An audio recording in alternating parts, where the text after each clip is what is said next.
I hope आप सब ठीक होंगे। मैं भी एकदम बोल रही हूँ। Welcome back to another video. Last class में हम पढ़ रहे थे हिस्ट्री ऑफ चौहान। चौहान में हम उसका संस्थापक कौन था, बाकी के राजा हम देख चुके थे। जो लास्ट वाली क्लास थी, इससे पहले जो क्लास हुई थी हमारी, उसमें हमने जो लास्ट राजा पढ़ा था वो था अजय राज। अजय राज हम पढ़ चुके थे। हमने ये देखा था जब लास्ट में, जब अजय राज का ऑलमोस्ट लास्ट टाइम चल रहा था, तो उन्होंने अपना जितना भी एडमिनिस्ट्रेशन था, अपना राजपाट था, अपनी गद्दी सब अपने बेटे को सौंप के, और वो क्या बन गए थे, वो एक सन्यासी बन गए थे, यानी सेंट बन गए थे। तो उनका जो बेटा था जिसको उन्होंने सारा एडमिनिस्ट्रेशन दिया था, वो कौन था? अर्णोराज। तो आज हम पढ़ेंगे अर्णोराज। तो अगला राजा हमारा कौन है? अर्णोराज।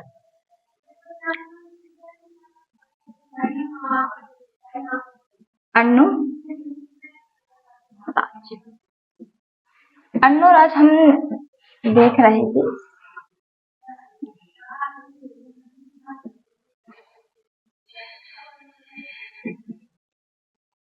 अर्णोराज का जो टाइम पीरियड था वो कितना था? 1133 एडी से 1153 एडी तक इनका क्या था? इनका जो था टाइम पीरियड था। किसका? अर्णोराज का। तो हमने देखा था कि कल वाली जो क्लास थी, हमने देखा था कि जो इनके पिता थे, इनको सारा जो साम्राज्य वो देके वो सेंट बन गए थे। तो अब हम पढ़ेंगे अर्णोराज। अर्णोराज में सबसे पहले हम देखेंगे, इन्होंने जो तुर्क थे, तुर्कों को हरा के फिर इन्होंने अजमेर में एक लेक बनवाई थी। उसका क्या नाम था? अनासागर लेक। तो क्या पहला पॉइंट क्या हो जाता है? ही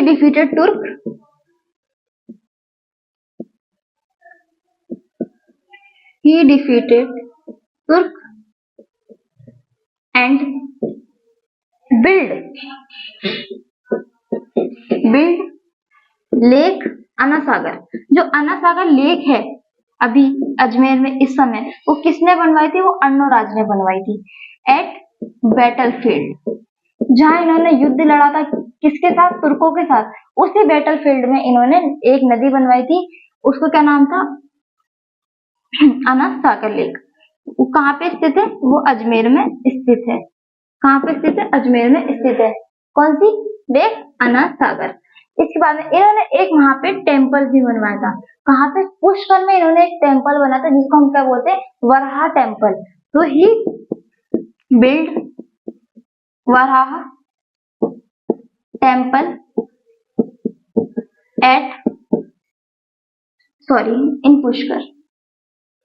इन पुष्कर।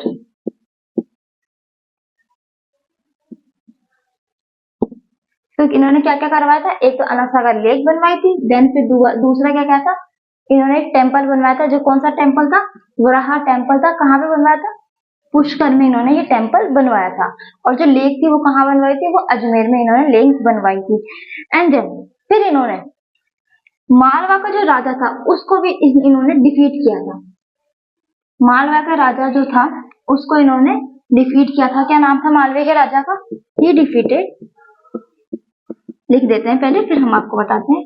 ही डिफीटेड नरवर्मन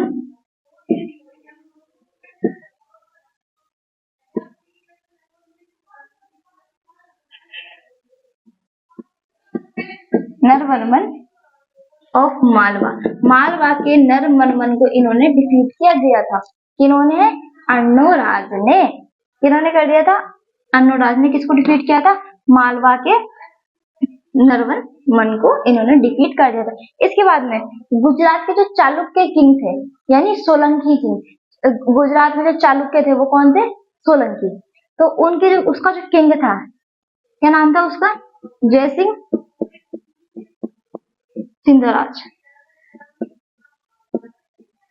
सिंधराज को भी इन्होंने डिफीट कर दिया था। ये कौन थे? King of Gujarat. गुजरात के किंग कौन थे? जयसिंह सिंधराज को भी इन्होंने डिफीट कर दिया था। जब इन्होंने इसको डिफीट कर दिया था, तो जो जयसिंह था, जयसिंह सिंधियाराज ने अपनी बेटी की शादी किससे कराई थी? अर्णोराज से इनकी शादी करा दी थी। किसकी? जयसिंह मैरिड हिज प्रिंसेस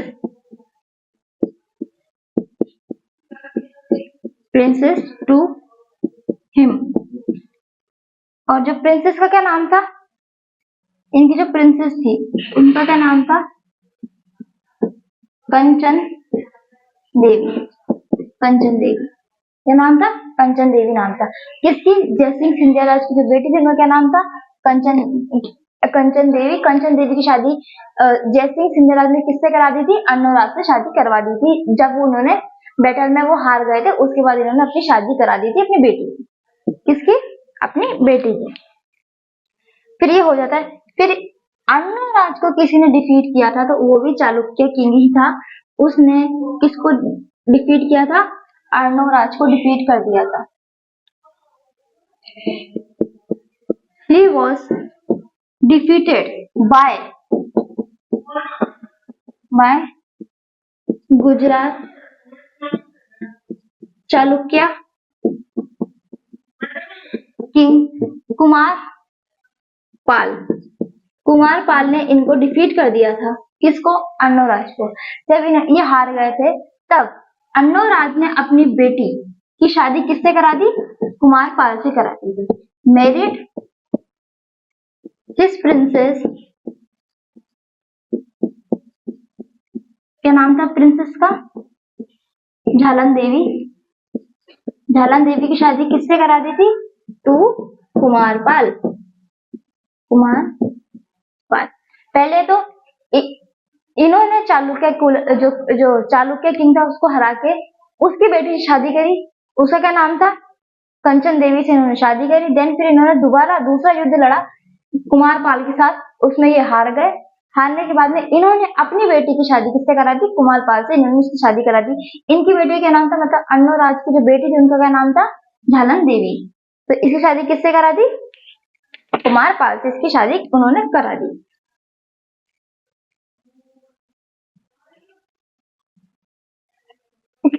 अब ये बहुत ज्यादा दानवीर कर्ण थे, बहुत ज्यादा दानवीर कर्ण थे। तो इन्होंने डोनेट की थी, क्या करा था, डोनेट किया था। क्या डोनेट किया था, लैंड को इन्होंने डोनेट किया था। तो किसको किया था, तो इन्होंने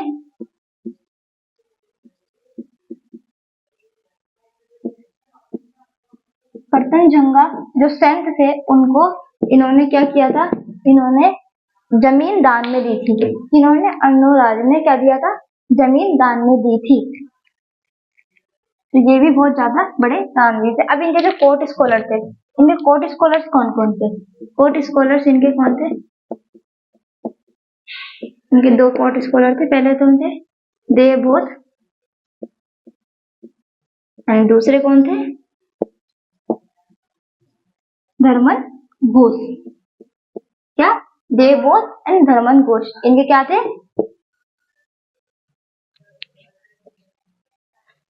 कोर्ट स्कॉलर थे।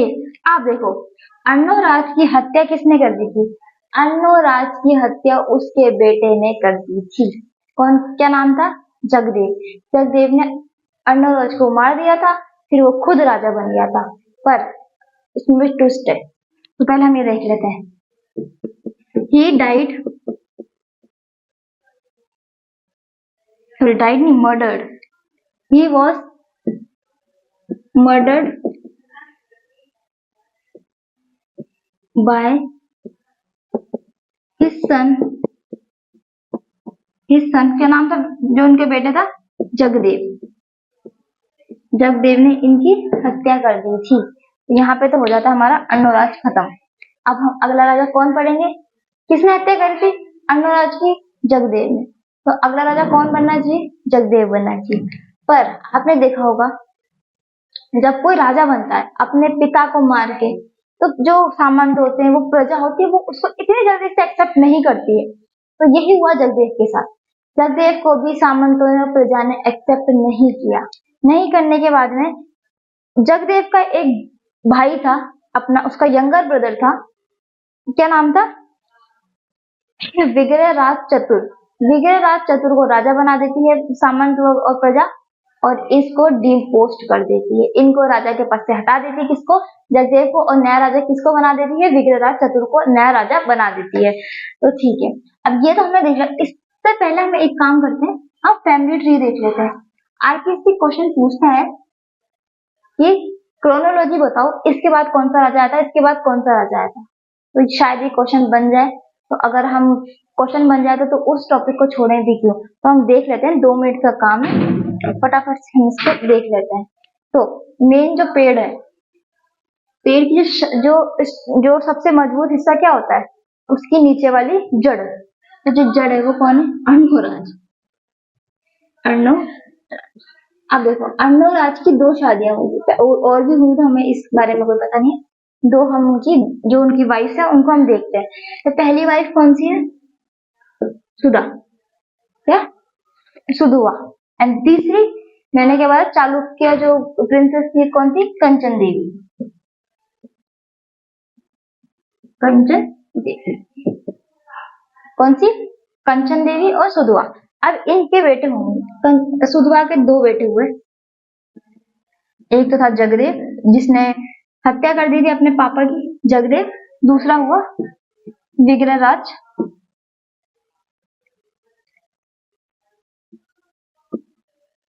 विग्रहराज चतुर, विग्रहराज चतुर जिसको प्रजा राजा बनाती है, किसको हटा के, जगदेव को हटा के। फिर जगदेव का जो बेटा हुआ, क्या नाम था उसका, पृथ्वीराज सेकंड। ये सेकंड, थर्ड, फोर्थ हम लगाते हैं, पहले वो लोग नहीं लगाते थे, हमको याद कैसे रहेंगे कि कौन सा पृथ्वीराज ने क्या किया था, इसलिए हम ये लगाते हैं। अब विग्रहराज चतुर के कितने बच्चे हुए, विग्रहराज चतुर के भी 2 बच्चे हुए। पहला बच्चा क्या नाम था,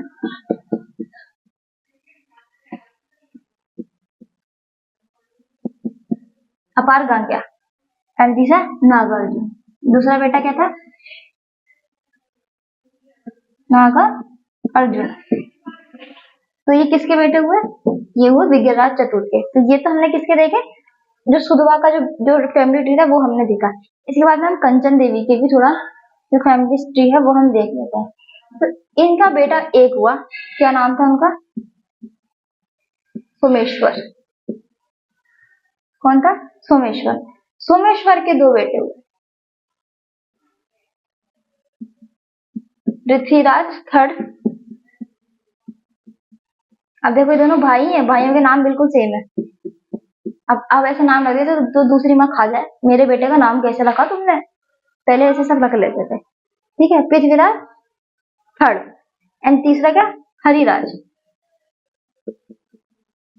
हरिराज। पृथ्वीराज जो थर्ड थे उनका बेटा कौन था, गोविंद राज। कौन, गोविंद राज। तो ये हमने देखा फैमिली एक ट्री है, किसका, अर्णोराज का फैमिली ट्री है। अब इसमें यही लिख देते कि किसके बाद कौन राजा बनेगा। तो पहले औरंग जो अर्णोराज को मारता कौन है, जगदेव। तो जगदेव बनेगा पहला राजा। जगदेव को हटा के विग्रहराज चतुर क्या बनता है, विग्रहराज चतुर राजा बनता है। विग्रहराज चतुर के जैसे ही वो राजा बनता है, जब विग्रहराज चतुर का पूरा टाइम हो जाता है, फिर उसका बेटा बनता है राजा, क्या, अपर गांगे। अपर गांगे को पृथ्वीराज सेकंड हटा देता है, अब उसकी पोस्ट से खुद राजा बन जाता है। बोला साडाहक एथेरा, मेरे पापा की गद्दी थी, तेरे पापा ने हड़पी थी, इसलिए साडाहक एथेरा। तो कौन हड़प लेता है, पृथ्वीराज सेकंड उसको हड़प लेता है। पृथ्वीराज सेकंड के बाद राजा, अगला राजा कौन बनेगा, सोमेश्वर, सोमेश्वर। इसके बाद में छठा कौन बनेगा, पृथ्वीराज थर्ड, 7वां हरिराज एंड 8वां गोविंदराज। तो ये याद रख लेना, इससे आपको जो क्रोनोलॉजी है वो याद हो जाएगी। पहले कौन, जगदेव, फिर विग्रहराज चतुर, इसके बाद में Apar Gange and Prithviraj second, Someshwar, Prithviraj third, Hariraj and Govindraj. तो यहाँ तक सबको क्लियर हो गया हुआ। आप एक बार देख सकते हैं, इसमें मैं पीछे हट जाती हूँ। अब ये चीज हम यहाँ पे एंड कर रहे हैं। अब अगला राजा हम कल पढ़ेंगे क्योंकि वीडियो ज्यादा लंबी हो जाएगी, तो इसके आगे का हम करेंगे कल। अगर आपको वीडियो अच्छी लगी तो इसे लाइक कीजिएगा, शेयर कीजिएगा, कमेंट कीजिएगा and subscribe to our YouTube channel which is study with Himanshu. मिलेंगे कल नेक्स्ट वीडियो में।